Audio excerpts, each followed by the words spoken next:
tinatawagan ko po si Sir Mark Evane Mendres, no? Teaching assistant po siya ng Department of Human and Family Development Studies po ng College of Human Ecology para po sa kanyang creative expressions regarding martial law. Sir Evane, hello po. Magandang hapon po, Sir Al. Magandang hapon po sa ating lahat.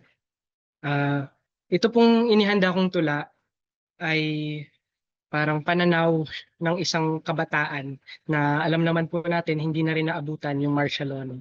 So bilang isang kabataan, parang kung isipin, ang hirap din pong ipaliwanag ng mga nangyari talaga. Tapos mabibigla ka na lang sa mga mababasa, mga libro, o kaya sa kabataan ngayon, mga online content, no, na nagpapakita din po ng parallels or yung pagkakatulad ng mga nangyayari ngayon sa mga nangyayari dati. Minsan, may mga pagkakataon din po sa mga kabataan na napupuno tayo ng pribilehiyo at nakakalimutan yung kasaysayan.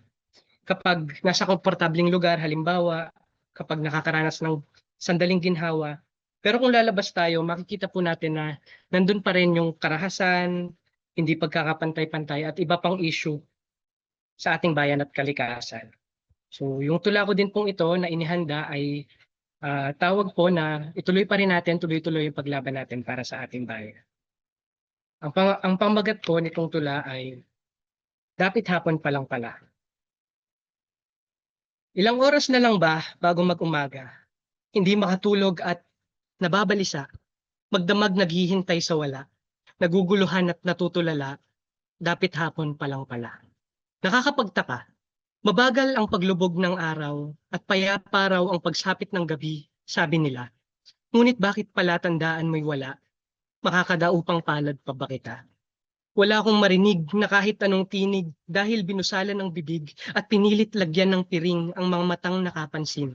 Tunog ng gatilyo lamang at mga pagkitil ang pinalalabas na bulong sa isang gabing madilim. Paano makakatulog ng mahimbing kung patuloy na nangangapa sa ilaw na katiting, malabo at wala ring maaninag na mga bituin dahil sarado ang mga bintana para hindi makaagaw pansin.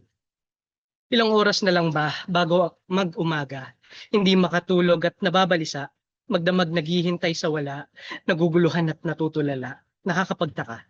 Bantay ko naman ang bawat minuto, pero tila walang katapusan ng gabi. Kausap ang sarili sa pagmumuni-muni habang nakikinig sa mga balitang mahahalatang may ikinukubli. Hanggang ngayon, napakadaling malinlang sa mga salitang mabubulaklak. Mabilis nang kalimutan ang saysay ng kasaysayan habang pinapalitan ang danas ng ibahing payapa, pagkakaisa. Ngunit masasabi nga ba kung takot ang paraan ng pamamahala? Kung takot na takot ang pakiramdam ng madla?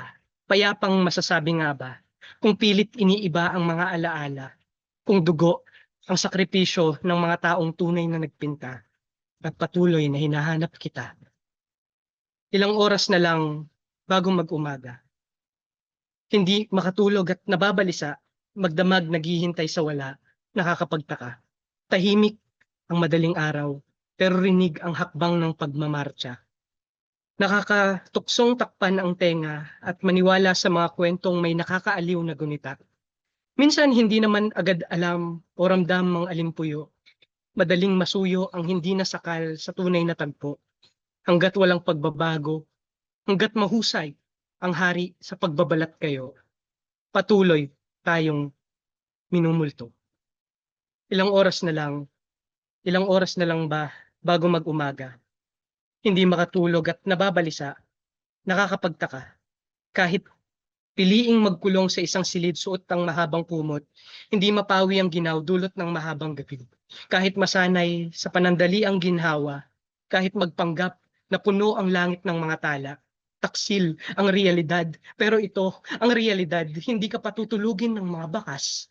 Mundo'y hindi palaging patas at malayo pa rin ang wakas. Kapag pinili mong lumabas o tumunghay sa bintana, walang silahis ng araw ang matatanaw. Hanggat hindi nananagot ang mga may sala, patuloy ang tanong kung ilang oras na lang ba bago mag-umaga.